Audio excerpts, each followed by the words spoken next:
Hello B.El.Ed first year students. NCERT आपका चल रहा था। लास्ट क्लास में हमने इसके बारे में आपको बेसिक इन्फॉर्मेशन, इसके अलावा एनसीईआरटी के उद्देश्य एवं कार्यों के बारे में चर्चा की थी। तो आज हम उसी के आगे से स्टार्ट करते हैं। स्कूली शिक्षा और शिक्षा के क्षेत्र में एनसीईआरटी का योगदान।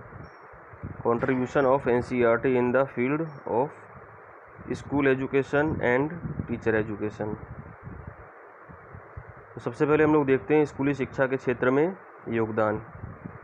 स्कूली शिक्षा के क्षेत्र में एनसीईआरटी ने अपना विशेष रूप से योगदान दिया है और ये मुख्य रूप से जो पूर्व प्राथमिक स्तर तक की जो शिक्षा है, पूर्व प्राथमिक स्तर से जो शिक्षा प्रारंभ होती है और इंटरमीडिएट तक की शिक्षा है, उसके संदर्भ में है। तो सबसे पहले यह परिषद समय के साथ साथ स्कूली शिक्षा के उद्देश्यों में परिवर्तन करती है, तदनुकूल उसकी आधारभूत पाठचर्या तैयार करती है। जो समय के अनुसार स्कूली शिक्षा के उद्देश्यों में जो परिवर्तन आता है, उसके हिसाब से उसकी पाठचर्या तैयार करती है, उद्देश्यों में परिवर्तन करती है और उसके अनुसार उसकी पाठचर्या भी तैयार करती है। यह परिषद स्कूली शिक्षा के विभिन्न स्तरों के पाठ्यक्रमों के अनुसार मानक पाठ्य पुस्तकें तैयार करती है। जो स्कूली शिक्षा के अलग अलग स्तर हैं, पूर्व प्राथमिक शिक्षा, प्राथमिक शिक्षा, उच्च प्राथमिक शिक्षा, माध्यमिक शिक्षा और उच्च माध्यमिक शिक्षा, ये जो अलग अलग स्कूली शिक्षा के स्तर हैं, उसके अनुसार जो पाठ्यक्रम है, उस पाठ्यक्रम के लिए मानक के अनुरूप जो मानक निर्धारित है, उसके हिसाब से उसके अनुरूप पाठ्य पुस्तकें तैयार करती है। तो एनसीईआरटी का कार्य जो है वो पाठ्य पुस्तकें तैयार करना भी है स्कूल के विभिन्न स्तरों के कक्षाओं के लिए। यह स्कूली स्तर के मूल्यांकन की नई नई तकनीकी से अवगत कराती है। जो मूल्यांकन के लिए नई नई तकनीकी है, उनसे अवगत कराने का कार्य भी एनसीईआरटी करती है। यह स्कूली स्तर के पाठ्य विषयों के प्रसारण के लिए सॉफ्टवेयर तैयार करती है और उनके प्रसारण की व्यवस्था भी करती है। तो जो स्कूली स्तर के जो पाठ्य विषय हैं, उसके प्रसारण के लिए सॉफ्टवेयर तैयार करना और उसके प्रसारण की व्यवस्था करना भी एनसीईआरटी का कार्य है। यह जवाहर नवोदय विद्यालयों में प्रवेश हेतु प्रवेश परीक्षा का संपादन करती है। जो जवाहर नवोदय विद्यालय में प्रवेश परीक्षा होती है, प्रवेश हेतु एडमिशन के लिए, उसके लिए परीक्षा संपादन कराने की जिम्मेदारी भी एनसीईआरटी के पास है। यह कक्षा 10th उत्तीर्ण छात्रों में से प्रतिभा खोज करती है और इस हेतु प्रतिभा खोज परीक्षा का संपादन करती है। जो क्लास 10th में विद्यार्थी जिन्होंने कक्षा 10th उत्तीर्ण की है, उन छात्रों में से प्रतिभा की खोज करती है और प्रतिभा खोज करने के लिए एक परीक्षा का आयोजन भी करती है।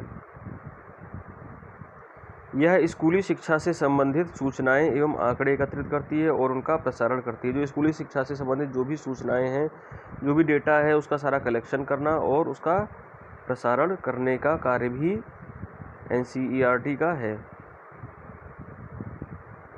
अब बात करते हैं कि शिक्षक शिक्षा, टीचर एजुकेशन के क्षेत्र में एनसीईआरटी का क्या योगदान है। शिक्षक शिक्षा कार्यक्रम में जो भी चीज़ें कराई जाती हैं, जो भी शिक्षक शिक्षा से संबंधित कार्य हैं, वो पूर्व प्राथमिक से उच्च माध्यमिक स्तर तक की जो शिक्षक शिक्षा है, उसकी सारी रिस्पॉन्सिबिलिटी एनसीईआरटी के पास है। उसके लिए जो भी उद्देश्य निर्धारित करना, जो भी पाठ्यक्रम, जो भी उसके अंतर्गत जो भी कार्य आते हैं, जो भी पाठ्यक्रम आता है, जो भी चीज़ें आती हैं, वो सब एनसीईआरटी के रिस्पॉन्सिबिलिटी पर होता है। तो देखते हैं कौन कौन से कार्य, कौन कौन से योगदान देती है एनसीईआरटी इस कार्य हेतु भी या टीचर एजुकेशन के लिए भी। यह पूर्व प्राथमिक, प्राथमिक और माध्यमिक शिक्षक शिक्षा के उद्देश्य निश्चित करती है। जो पूर्व प्राथमिक स्तर की शिक्षा है, प्राथमिक स्तर की शिक्षा है, और जो माध्यमिक स्तर की जो टीचर एजुकेशन है, पूर्व प्राथमिक, प्राथमिक और माध्यमिक स्तर की टीचर एजुकेशन के उद्देश्यों को निश्चित करने का कार्य एनसीईआरटी के पास है। यह सभी स्तर की स्कूली शिक्षक शिक्षा की पाठचर्याओं का निर्माण करती है। जो शिक्षक शिक्षा संबंधी जो भी पाठचर्या है, चाहे वो कोई भी स्तर के हों, उसका निर्माण करने का कार्य एनसीईआरटी के पास है।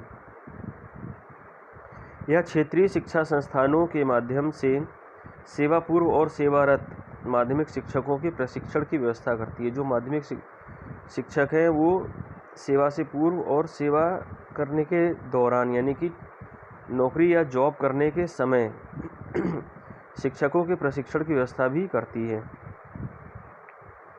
यह पंडित सुंदरलाल शर्मा केंद्रीय व्यावसायिक शिक्षा संस्थान भोपाल के माध्यम से माध्यमिक व्यावसायिक शिक्षा एवं माध्यमिक व्यावसायिक शिक्षक प्रशिक्षण की व्यवस्था भी करती है।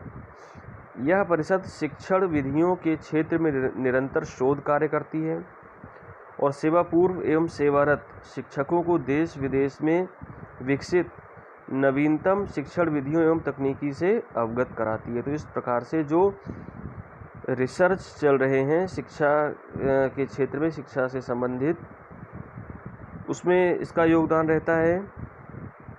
इसके अतिरिक्त जो देश विदेश में नई नई तकनीकियाँ आ रही हैं उनसे भी शिक्षकों को उन विधियों से अवगत कराने का कार्य भी एनसीईआरटी करती है। इसके बाद है, यह परिषद शिक्षण के लिए नए नए शिक्षण संस्थानों का विकास करती है और शिक्षकों को उनके प्रयोग में प्रशिक्षित करती है। यह स्कूली शिक्षकों को शैक्षिक एवं व्यावसायिक निर्देशन में प्रशिक्षण देती है। जो स्कूली शिक्षक हैं उन्हें शैक्षिक एवं व्यावसायिक निर्देशन में प्रशिक्षण प्रदान करती है ताकि वो इसका पूरा लाभ अपने शिक्षण के दौरान अपने टीचिंग में अपने छात्रों के लिए कर सके। यह जनसंख्या शिक्षा की पूरी रूपरेखा, उसके उद्देश्य एवं पाठ्यक्रम तैयार करती है और उसके लिए पाठ्यपुस्तकें भी तैयार करती है। जनसंख्या शिक्षा से संबंधित कार्य भी एनसीईआरटी करती है। यह पर्यावरण शिक्षा की पूरी रूपरेखा, उसके उद्देश्य एवं पाठ्यक्रम तैयार करती है और उसके लिए पाठ्यपुस्तकें तैयार करती है। जनसंख्या शिक्षा के अनुसार ही जो पर्यावरण शिक्षा है उसके लिए भी पूरी जिम्मेदारी, पूरा जो रिस्पॉन्सिबिलिटी है वो एनसीईआरटी के पास ही है। उसके उद्देश्य तैयार करना, उसका पाठ्यक्रम तैयार करना और उसके लिए पाठ्यपुस्तकें तैयार करने का कार्य भी, ये सारी चीज़ें एनसीईआरटी ही करती है। यह समय समय पर सरकार की नीति के अनुसार नए नए प्रयोग करती है। सरकार की नीति के हिसाब अनुसार समय समय पर नए नए प्रयोग भी करती है। यह शिक्षक शिक्षा से संबंधित सूचनाएं एवं आंकड़े एकत्रित करती है और उसका प्रसारण करती है। जो शिक्षक शिक्षा, जो टीचर एजुकेशन से संबंधित जो भी सूचनाएं और जो भी आंकड़े एकत्रित करने की जिम्मेदारी एनसीईआरटी की है और उसका प्रसारण करने का कार्य भी एनसीईआरटी का है। तो छात्रों, ये एनसीईआरटी टॉपिक जो है आज यहाँ पर कंप्लीट होता है और अगली क्लास में हम किसी नए टॉपिक के साथ मिलेंगे। धन्यवाद।